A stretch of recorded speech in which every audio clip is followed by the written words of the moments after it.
Hello, hello. Welcome to the 24th episode of Binge Live. I'm your host, Jason Pramas, Executive Director of the Boston Institute for Nonprofit Journalism. And then over here is... Hello, Chris Faraone. What am I, the editorial director? Yeah, that's what it says right there. Chris Faraone, Editorial Director of Binge. But yeah, I'm just trying to get the details on this social media and it's hard to keep up. It's hard to keep up. Well, every politician's trying to get their word in, so we just want to. Yeah, it's pretty weird to see like all these politicians have their own short videos all the time. I've got it here. When we get to it, I could go through the rules. I got them. Yeah, okay. So we this is one of those, Chris and Jason weeks where we just talk about stuff, some binge stuff and some not binge stuff. So starting with not binge stuff on the cannabis front, Chris, what news? What's going on this week? Of course, in the state story politics? with Binge is, for those who, if anybody ever gets confused about it, yeah, Binge has funded and supported and published quite a bit of cannabis coverage over the years, especially at the beginning, like 10 years ago, because that was, needed. It was reportorial, not always investigative.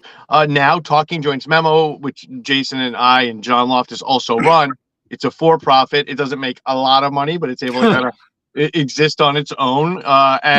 So yeah, we'll bring Binge in. I think the last time, frankly, was like, for psychedelic stuff, but also for Jack, who we've had on the show, but also, of course, hemp, just really complicated stuff. But anyway, the wide world of weed, it's just absolutely insane in what we're seeing right now. Of course, Massachusetts has this ballot repeal initiative where, I'm not going to hold back. They're Republicans. They are GOP aligned people, and assorted grifters are trying. They have a ballot initiative that will get rid of adult use dispensaries. No more 30,000 jobs. I mean, just a massive. Any. If you're out there thinking, yeah, that sounds kind of drastic and extreme. Yes, that's exactly what it is. So I think the news on that front, there's always a lot of it, and the convention NECAN, which will be a big part of, is coming up, and there'll be. Things will happen around that. People get together. But right now, there is an opposition group that has formed to oppose the ballot. And that group is basically formed of the various stakeholder organizations, trade associations in Massachusetts, and also just other stakeholder groups, like one that represents social equity applicants. That's called EON, Equitable Opportunities Now. So all of them, despite not agreeing on everything, got together and they're opposing. Now, as to what they don't necessarily agree on, let's get aside from electoral politics for a second and talk about Beacon Hill, because the big news with cannabis in Massachusetts this week is that the legislature is going to pass a bill which really changes everything. I mean, I can't overstate it. It is massive. It would completely strip control from the what it is now, as far as who appoints the Cannabis Control Commission.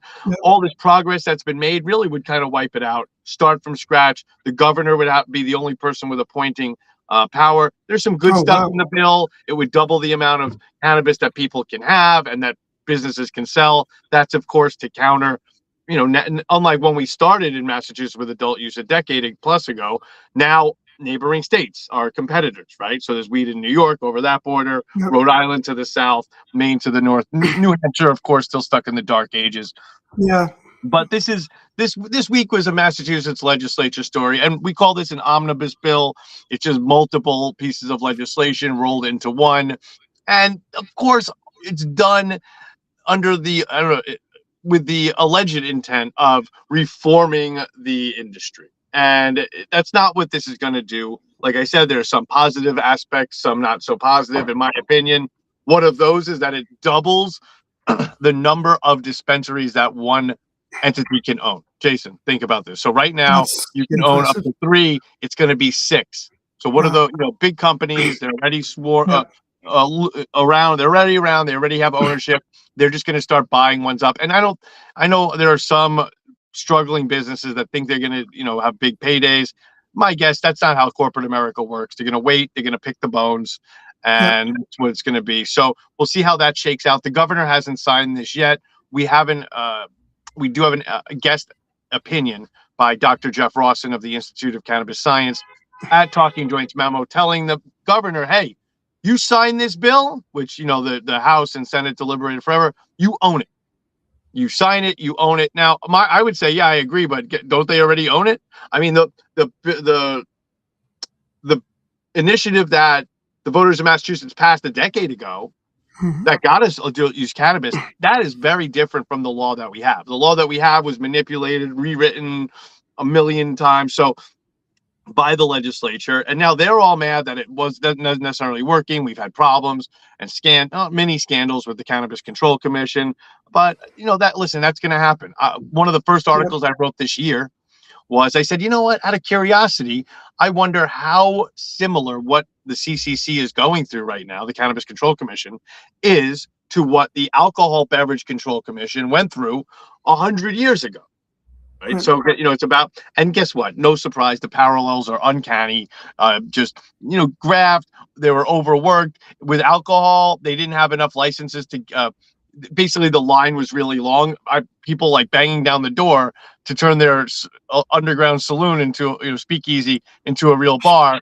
And what they had to do was give out temporary licenses. Jason, you can imagine 100 years ago how those temporary licenses, what that turned into over a matter of years. So my point is, did they scrap the whole thing? No, I'm sure there were some changes, but the Massachusetts legislature acting like they're heroes coming to the rescue. Anybody who's ever observed this, confederacy of dunces knows that that's just not how it goes. So, we're still waiting for the governor to sign it. Chances are it's going to happen. Things of this magnitude don't really happen, get sent to her desk unless they're whipped behind closed doors. So, it's expected, but it's the same as usual. Lawmakers acting as heroes. There will be no accountability. They're acting like this is accountability, and it's just completely insane. And of course, it reminds me a bit of this other thing we were just talking about, which is Beacon Hill, the big news in the state, and I think it's national news, right? It is national news, yes. The social media ban is definitely and national news. And when I say national news, of course, we're talking about Massachusetts lawmakers. It would be as of April 2026. There's significant legislative movement aimed at restricting access for minors and banning cell phones in schools. So, House of Representatives. What? Go ahead. No, the House of Representatives. They passed a bill. Right? So it's under 14. Far, yes. So far, right. A total ban on social media accounts for under 14. Platforms be required to terminate existing accounts for users in that bracket. So if a kid has it under their name. Ages 14 and 15 require verifiable parental consent before a minor can create or maintain an account. Ages 16 and up, full access without parental consent. Implement and if signed into law, they'll take place in October. That's what I got. What else do you know? You know anything more about this? Yeah, I do. I mean, I know that this was a cell phone bill and about cell phones in schools. That's it, and that's in there too, right? That's how it started. And from what I've heard from my sources on the Hill, this new twist on the very simple cell phone bill, which is general agreement, like kids shouldn't have their phones with them in schools. And having been a professor, both of us, even with older people. It's very hard to teach, and it's certainly very hard to learn. If everyone's got their phones out, it's rude. They're just not paying attention. They're like doing every other thing. And so I'm certainly among the many on all sides of the issue that are like, that's all right. And there's already data from other countries and from other U.S. states on the cell phone thing, like that it works out well and it gets young people's brains back together. It's better that they use the phones less. That wasn't the problem, but the Monday before the vote, last week, so just a couple days before the vote in the House, it was just dumped on all these reps that had, the social media portion of it. This whole idea you're going to have anyone under 14 automatically banned from using social media anywhere, and 14 and 15-year-olds, I think, can get a special dispensation. And then after that, people can use it at age 16. But there is so much wrong with this. And the fact that they drove to the post, I can't believe it's so fast. We wait years for them to do any. Where the hell? Yeah, but this they can do. This they can do like that. And you gotta. And by the way, we just got word this week that all the major social media companies, bar none, when you click something that says "Please don't spy on me," they spy on you anyway. So we're supposed to trust these same companies to do anything right or proper or decent when they've been making so much money off of what they do negatively to young people and their brains, their delicate, soft brains, like I'm certainly in agreement. Like there's a problem, right? Like with hooking people on looking a certain way on TikTok, looking a certain way on Instagram or on Facebook for the few young people that use it and whatever, like there's so many different ways that social media messes with everybody and particularly young people. Sure, something probably should be done, but I mean, what is to be done here and who's going to do it? Because it seems to me like whoever's in charge of vetting this, like this stentorian, sort of edict is going to make the big money. And maybe that's who's pushing this. I don't know. I cannot believe the more I read about this it's so insane that they acted this. Just a couple of days, Chris. They didn't know nothing about nothing, and all of a sudden they're experts. What we have is a bunch of people on Beacon Hill who are basically legislating because they don't like their kid on their cell phone. That's it. The kid is on the phone and the iPad, and they're making, meanwhile, who's more glued to everything than lawmakers? They're all on their cell phones the whole time. They're in session. This is so sickening. And of course, let's get to what the challenges are. I mean, the ACLU is flipping out over this. Verifiable steps. So oh great, kids who aren't in the system, who don't have IDs, now these companies, like you said, that clearly can't be trusted, are going to have their own records of them. I mean, they're going to have everyone's IDs and everything on top of everything else they already have about all of us. How could that go? What could go wrong, right, with that scenario? Also, I always joke that it's only half a joke that. And that it's just a bunch of dumb jocks, like high school. They're the biggest idiot in their high school now. They're a state rep, but this really shows it because sometimes to not understand that you could kill a kid by taking their 14 or 15-year-old's social media, a kid who that's the only way they're connecting with the whole world. It's like, all right, asshole, I'm going to take your football team away. It just absolute. Thoughtless, and I gotta say, I don't know how this is gonna go because I think that it's the kind of thing where they see it as a no-brainer. Someone asked me the other day, how come the legislature never acted on cannabis when the majority of the overwhelming majority before the vote supported? And it's because I say there are some issues that just trump all rationale. The gut takes over, and I guess cell phones must be one of them. And the other part of this, by the way, is that everyone appears to be getting on the train. So today, Governor Maura Healey calls for social media reform, including age-based default settings, and it's just so sickening because I'm not a big fan of most of prosecutors or of the governor, but you got to respect Healey. Maura Healey's a very intelligent prosecutor, and we've seen her in action. But watching it be done as such a cheap propaganda campaign, she has her whole shtick. So her whole thing is that I think she's implying, in my opinion, that Massachusetts lawmakers are they're putting the burden on the state, and that she's so badass and she's going to make the platforms bend over backwards. And I think it's like it's interesting because this is Massachusetts using its bully pulpit, and I can respect that because we have technology here. If Idaho was doing this, it wouldn't make a blip. Nobody would give a shit. It's been all red states heretofore, Chris. It has been done in a number of states, and this will be the first blue state to do this. I think as far as making the rip, I mean, I think this is them trying to be iconoclastic. Like Massachusetts, we hear it here all the time. Gay marriage and a number of issues. We set the bar. We do it first. And I said Idaho because that was one of the places, right? I've seen either Iowa or Idaho and a couple other places, and I'm not aware of the success. Oh, by the way, I gotta say, this is one of those issues where yes, it is being proposed so haphazardly here that I'm not going to really give it any credence. With that said, this is kind of, I don't know how much it's like the idiot, the former mayor near Bloomberg, clearly not a Bloomberg fan or a fan of the nanny state in general, but when he banned sodas the size of a school bus, right? It Yep. worked because then people aren't drinking 50 ounces of soda at a time. So it's like, it's kind of basic, but again, with technology, this ain't soda, dude. This is very complicated. There are support Yeah. systems to consider. There's the age ID. Well, and you know what? for queer kids especially, right? Yeah. I mean, like this is like having to give your real ID and stuff and trying to meet other queer kids, especially when your parents are not into you being queer. I mean, this is a disaster, right? It's a disaster for anyone that wants privacy of any kind in their lives. And well, you know, one has to wonder, what's the rush? What could make this legislature that is so loath to do anything? Chris, you've said this so many times. I've said it too at times.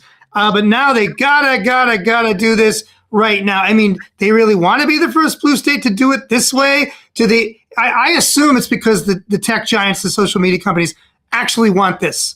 You know, like there's some reason they want it, or you know, any companies that are going to get into the game vetting IDs, they want it.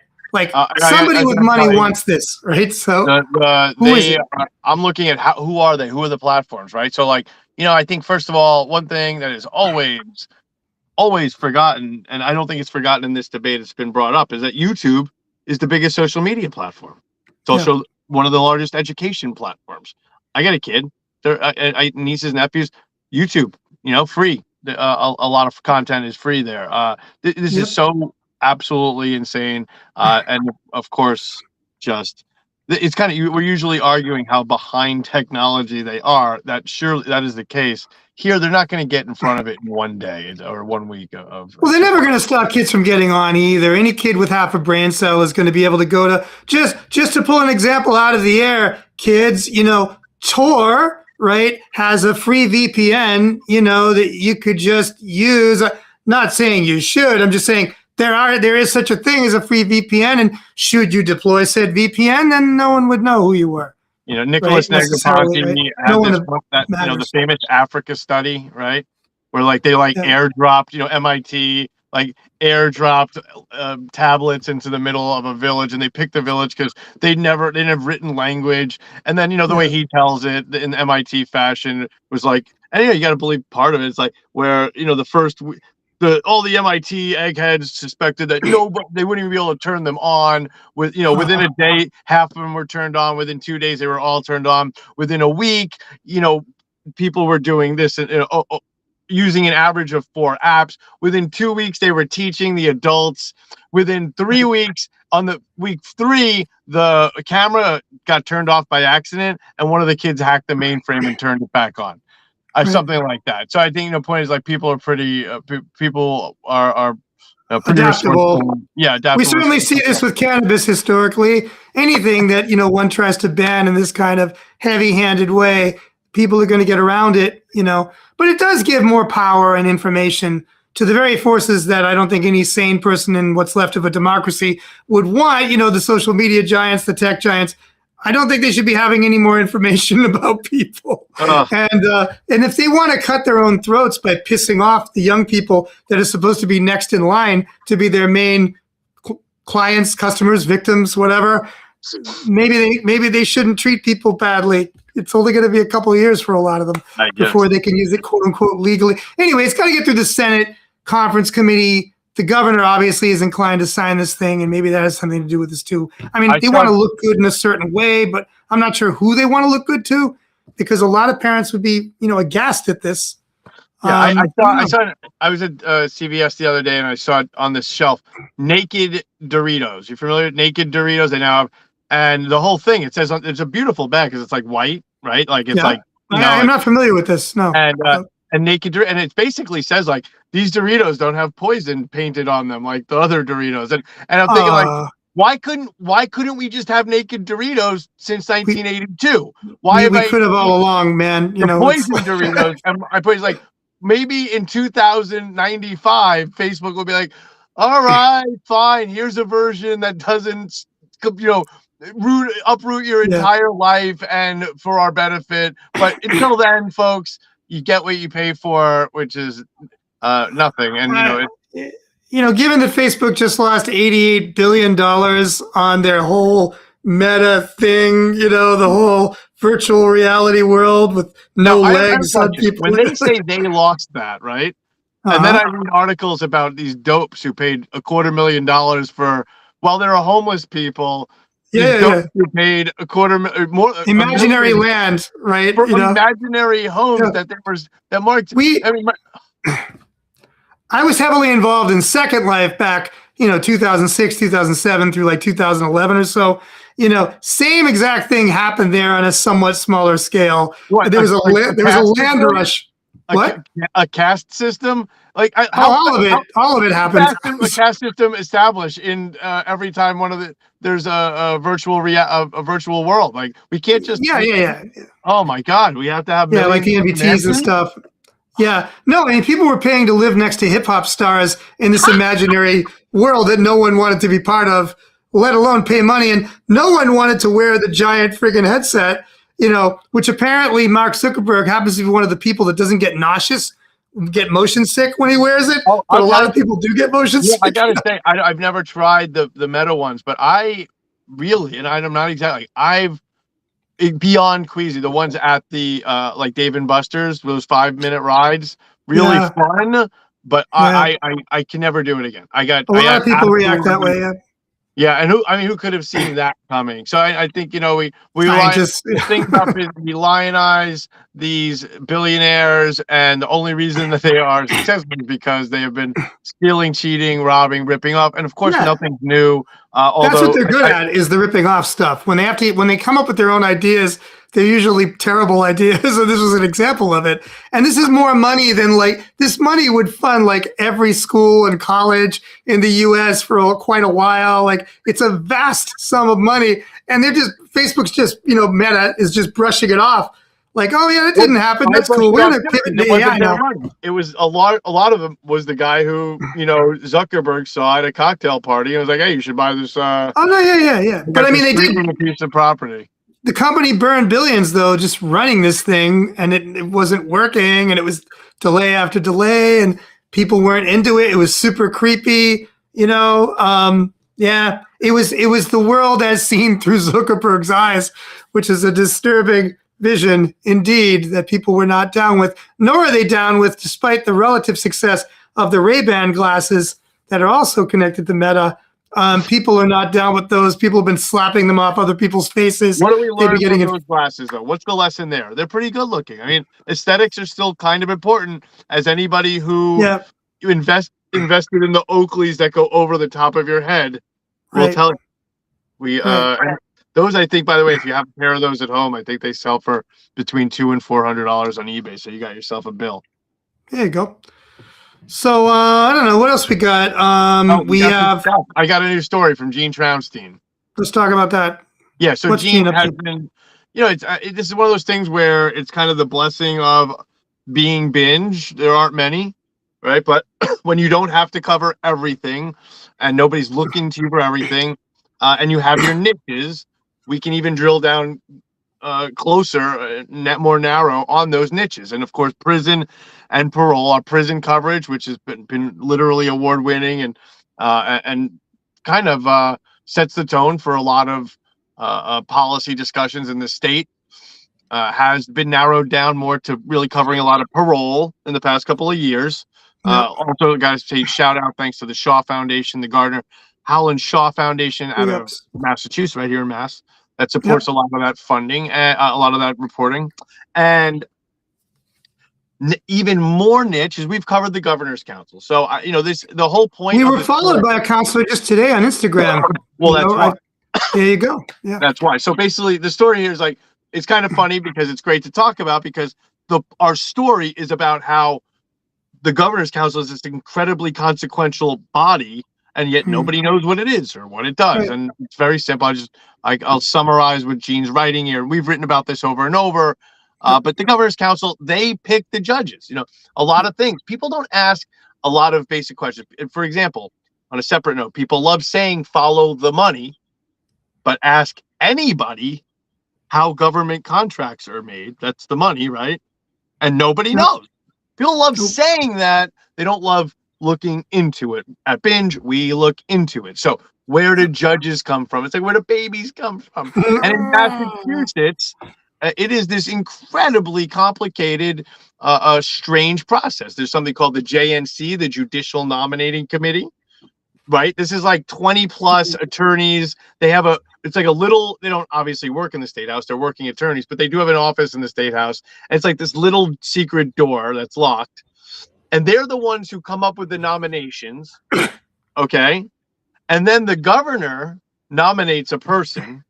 That nomination goes to this group called the Governor's Council. And the Governor's Council has done different things over the years. And they also have some other responsibilities. They appoint parole board members. But listen, they're elected. If you've ever, anybody who's voted in Massachusetts, you've probably had, maybe you didn't fill in the circle, but you've had the opportunity to vote for a Governor's counselor. And BINJ is reporting. I hope I'm not boring people to sleep already, but this is, this is the whole point here. Well, BINJ's reporting has shown that there's almost no point to the Governor's Council a lot, that they basically just always agree with what the governor says. How does that happen? They're not supposed to figure out the nominees behind closed doors, are they? So these are the things we look at. And there is a lawmaker on Beacon Hill, and actually a couple, but Senator Michael Barrett in particular, this Eugene's writing about this week, who very simply wants to change, at the very least, change the language on the ballot. So it says Governor's Counselor. Right now it just says counselor with 2 L's. 95% of people must be like, what the fuck is this? What is that not spelled right? Yeah, what am I living in London? Colonial Massachusetts. Yeah, colonial Massachusetts. Totally. So, and then we talk about just some of their votes and stuff. But anyway, just wanted to give a quick shout out to it. We did have Gene on this, and this is one of those things where, listen, we're hot social media commodities now. Me and you, we're doing the thing where we're getting. Look at us. I'm not gonna, people have asked me in the past couple of months, you guys are doing a lot more video and this and that.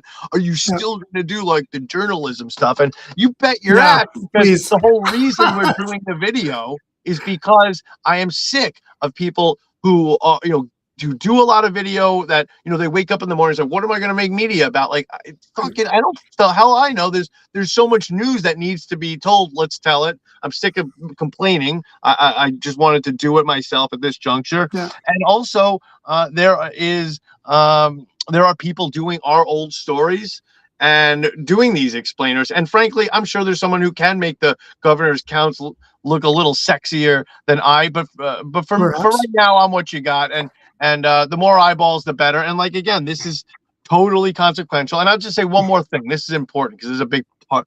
We mentioned this in the piece. And this is, me kind of tooting our horn at BINJ.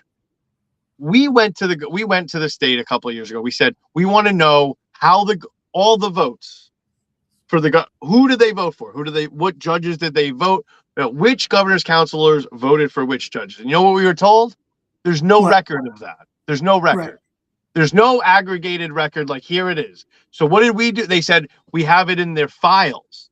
So you could go into each judge's file and find a piece of paper that has the tally of the judge votes. Wow. And we said, you know what? We said, okay, we're going to do it. So we, shout out to Gene and the team there were 4 interns, and we made several trips to the State House, and we sat in that back room and recorded every goddamn vote. And that's how we're able to say, listen, they basically mostly agree with the governor. And, that's important. So one thing that I think, some are clamoring for now is just more, when we talk about transparency, we're usually talking about they won't give us this information. In this case, it's here we are, this massively sophisticated state with a new AI contract every other fucking week. But antiquated systems like this, yeah. Literally, new AI, right? But we do not have, we do not have a recording of the judicial votes. If something, God forbid, happened to those files, we wouldn't know how judges became, just mind-blowing stuff. But money for everything else, and a lot of time to talk about banning social media for the youngs. Just crazy. Yeah, wonderful. And let's see, you also interviewed Matt Shearer We got that up Well, right now, Lamont right? Price did, so props to Oh, Lamont. I'm sorry. Pardon me, Lamont. no, Pardon it's me. all good. Hey man, I'm the editor after all. I edited it, but that was yeah. So Matt Shear is one of these. We are not big fans of the television news people for the most part, or the radio people. Matt Shear is kind of a unique reporter in this town, and certainly the most viral, probably the most popular. I think with six digits Right. followers, 100,000 plus, and just a good spirited person. I think he's from the Natick or the Metro West area. Maybe not Natick, but he's probably. I know people get very touchy. I probably Acton. That's right. And but Exactly. the Yeah. interview was great. We just wanted to know a little bit more about him. And I will say, it's not just him. Anytime, he's obviously a professional reporter employed by WBZ.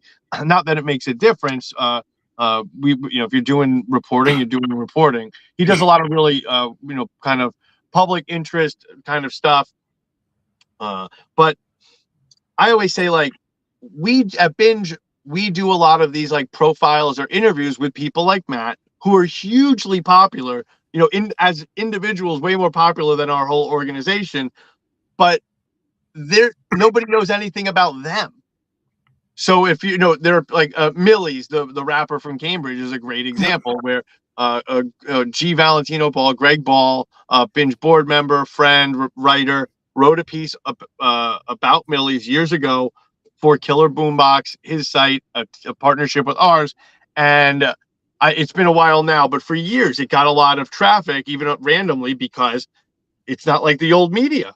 There's not Right. there's not a million music writers and outlets, writing profiles and details and going to talk to someone's elementary school teacher, like I think we did for that one, or Mhm. parents, like that kind of stuff. So, I would say journalism. One thing I talked about on my other podcast, how 2026 is that. One time, actually, no, it was on somebody else's podcast the other day. Is that you remember Eric Twardzik? Right. Eric Twardzik, who I wrote for the Improper Bostonian, wrote for Yeah. the stuff. I think I met him at Stuff magazine, which was under the Boston Phoenix. Long story short, I found an article. I love Ralph Lauren stuff, like old vintage Ralph Lauren, and I found this article in Rob Report about how collecting polo is kind of hot right now, Mhm. and it was written by one of our former writers, Eric, who actually wrote for Binge a lot during the pandemic, interviewed a lot Yep. of retail, great writer, and really one of those writers. Just you don't have to say get multiple sources, just great sourcing. And I gotta say, this article in the very superficial, for the most part, Rob Report, although not Rob Report is pretty solid, even though it's a magazine for billionaires. It Right. is, I guess, when you got the money, you can. But You get I've the just never, information. I'm so proud. Not that it's like I developed. Eric's a great writer when I met him, but so proud to say that I've worked with like this article. It's about polo. It's about clothes, about fashion.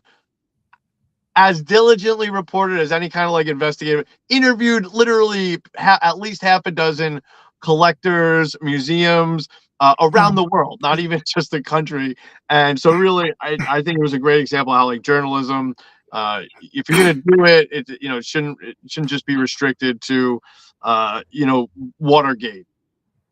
For Yeah. doing music Yeah. journalism, no, that's No, right. we love a good feature. We love a good interview. Like that's all part of doing, having a good publication, a good news outlet. It's not always the hardest hitting stuff that's necessarily the most, wanted or popular or interesting or whatever. And we got Nate Holman had a big piece Oh on yeah. Chris Wren of Bridge 9. And, what do you got to say about that? Yeah, I mean, I gotta say, Nate Holman. First of all, there's no bet if you're anybody's out there and you ever see a guy at a punk rock show or walking around Alton Brighton, and he's got a big black leather jacket that says BINJ, Bench, yeah, and he's super friendly yeah, and a little scary in a friendly way. That's yeah, Nate. That's Nate Holman, and Nate is just a team. If somebody out there wants to give us like millions of dollars and we get to actually have full-time newsroom, Nate, there's yeah, always a place for Nate with us. He's a absolutely. jack of or jack of many trades, not all trades, because the things Nate is into. So Nate's a pugilist, so boxing. He wrote a great feature about over the summer about the axe. Oh, but we should run that again about The Knights piece. Yeah, the axe. Yeah, because they're going to be starting up again. You know, as soon as it gets Yeah. hot, that's when they put on the Yeah. 80 pounds of gear and Right. swing. So that was a piece he wrote about these kind of like medieval fighters a couple months ago. Yep. And then this piece, which I got to say, I don't, we numbers. I don't know how it's. I'm sure it's the best piece of the month, Chris, in terms of numbers. Yeah, so like whatever. But there's also, in addition to that, this is the perfect example of a binge article. Is other people had spoken about it. He did some other interviews. This is like a thoroughly reported piece about the Yankees Suck T-shirts, about a bunch of young punk rock guys in the 90s and early 2000s who really had a DIY T-shirt business that they used to fund an independent record label called BINJ.News Records that went on to put out just dozens of monumental and critical punk rock records out of Boston with a lot of Boston pride. And it's just a great story, and Nate knocked it out of the park. No pun intended. The pun works, right? So there you go. And then we had Luke Wise. We had Luke Wise's piece, right? Another prison. One more thing about Nate's is that because of Nate's piece, it was seen by other media, and Chris, so Chris ended up going on other radio shows, who DJs who saw our piece, and so it really made it out there. So I'm happy for Nate, obviously happy for Chris. There's a book, by the way, the interview based on the new book called Fenway Punk that's out. Yep. People got to get that, and we definitely will get Nate back on soon. I know, and also find out. Yeah, it's time for more Nate. What he's working on next. And I know I'm missing another. I know we did another, but everything Nate does, he's that guy who does really interesting stuff, and I think that for us, and that's always good to have a reporter like that. So then we had the Luke Wise piece, on education, the stack up of like 3,000 prisoners trying to get education, trying to better themselves, quote unquote, so that they could get out and not go back to prison. Right. First of all, props to Luke Wise. This is one of those reporters, and I love all our reporters, but I don't say things like I'm about to say unless I mean it. When I read even the first draft, which is very similar to the one that people will find, the article, by the way, is titled "The Waiting Game." Thousands of mass prisoners are stuck on education wait lists. Yeah. When I read the first draft, I was like, this kid, this young man, this young reporter is got it, right? Great sourcing, and this required filing public information requests with the Department of Correction and finding out. So some basic numbers from this piece are that so about 5,600 criminally sentenced individuals in the Mass Department of Correction. That's our state prison system, not including the county houses of correction. So about 5,600, more than 40% of that number. All right. So 2,353 of those individuals are on wait lists for education. Yeah. That's split across academic, vocational, and technology. Ready? Yep. 897 individuals, again, out of about 5,600, are enrolled in classes.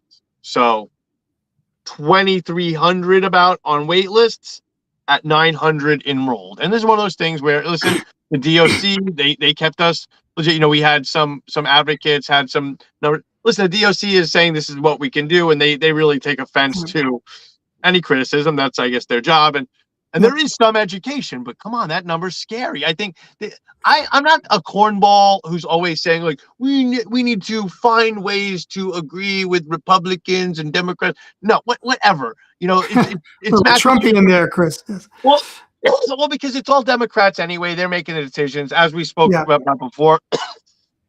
Excuse me. They decided they wanted to pass a social media ban.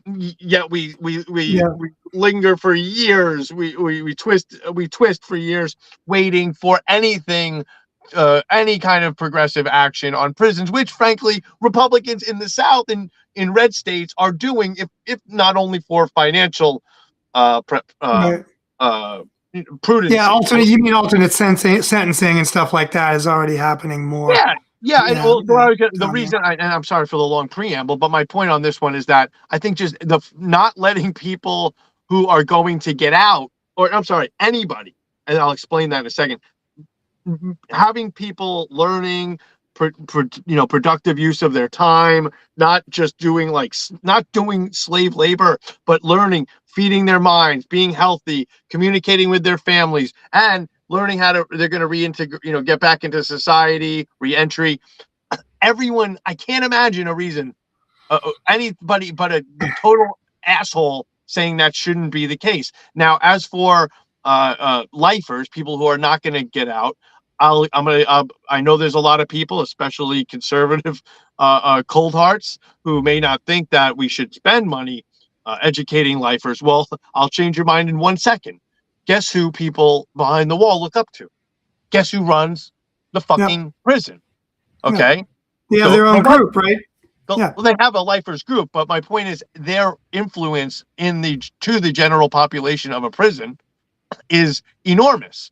So if they're learning, if they're hopeful, if they're positive, if they have tools to pass on, okay, then it benefits everybody, especially the people who are going to get out and re-enter society and be working with you, working in places where you are, kids in, your kids in school with their kids. So I'm just saying, great piece by Luke, but really check that out. And then there are programs that we have really good sources, including people who have done time in Massachusetts, pointing to studies saying, listen, a lot of the programming that you're offering is nonsense. It's not helpful at all. So great piece. And I'm glad you brought it up because, we're really, even, we have our veteran OG reporters like Gene, who have been on these beats for a while, but I'm never ceased to be impressed by younger reporters who come along and do great stuff. Absolutely. And I mean, this week we got coming up, a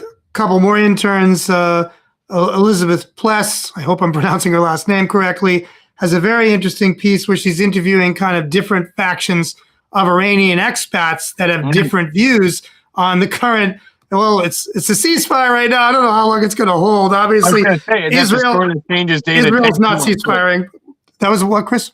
I was just going to say, not only are those different viewpoints, they're different viewpoints that change by the hour, I guess, probably, right? I mean, among the Iranian factions, I think they're pretty solid. But as far as our own government's position goes, who knows what is going on there? I just hope it doesn't get back to like total war. And of course, I hope Israel stops bombing and invading Lebanon. Perhaps I'm naive about that, but it's been said that, when a ceasefire is called. Can you talk about that before we go? Can you do that, a national note before we go on that? I mean, to me, to watch an actual government, what is this, a Leslie Nielsen movie? To watch a government official say, oh, they didn't know that Lebanon wasn't included. Because they knew. It's so pathetic. Fucking, how am I? What different experts I've watched, this week have said, my own YouTube watchings, which include left-wing and right-wing high-level commentators at the level of like Professor Jeffrey Sachs at Columbia, people like that are basically like, we don't know what's even going on anymore. And as far as the Israel thing with Lebanon goes, essentially, whenever Israel is involved in any kind of ceasefire, to them it means attack more, bomb more. It doesn't mean stop. They don't get the stop part of the ceasefire. They actually go harder on the killing and murdering and whatever. So that's a mess. And the whole negotiations, so-called, between the U.S., between our glorious and powerless Vice President J.D. Vance, who definitely was not in control of the U.S. side of the proceedings, and then a bunch of very serious Iranian negotiators who've just been like bombed for no good reason for weeks and, survived and did well as one can do in that situation. And every one of those negotiators, including a top legislator, knew that they were dead the moment that they took off if the U.S. and Israel just decided to shoot down their plane. They did make it. They go there. They're trying to negotiate. And basically, Vance is on the phone over and over again with Trump. Supposedly, the one person who's connected to the Iranian delegation said this, also on the phone with Netanyahu, which is pretty strange. This is a U.S. affair in this case, brokered by Pakistan. And 21 hours of this later, the U.S., had really wanted to negotiate. They'd agreed to go in on the Iranian 10-point plan as the beginning of the negotiations. And they just said, nah, we're leaving. We're done with this thing that we asked for, and because Iran wants the things that we agreed would be the foundation of these negotiations, their own 10-point plan. Like, no, we're not going to stop having a civilian nuclear program because we're a sovereign nation. That's why we had a revolution. Whatever one thinks about that revolution, we had it to be a sovereign nation. You can't tell us not to have a civilian nuclear program, and you can't keep saying we have a military one when we don't. There's no evidence of this. Every person that was involved internationally in like when this was happening, when they were checking out what Iran was doing by way of anything military, and they kept saying, nope, there's nothing there, there's nothing there. That was one of the 200 excuses the Trump administration came up with for this ridiculous and illegal and unethical and immoral assault on Iran. Was like, oh, they have nukes. Any moment they have nukes. They've been saying this for like 30 years. They don't, right?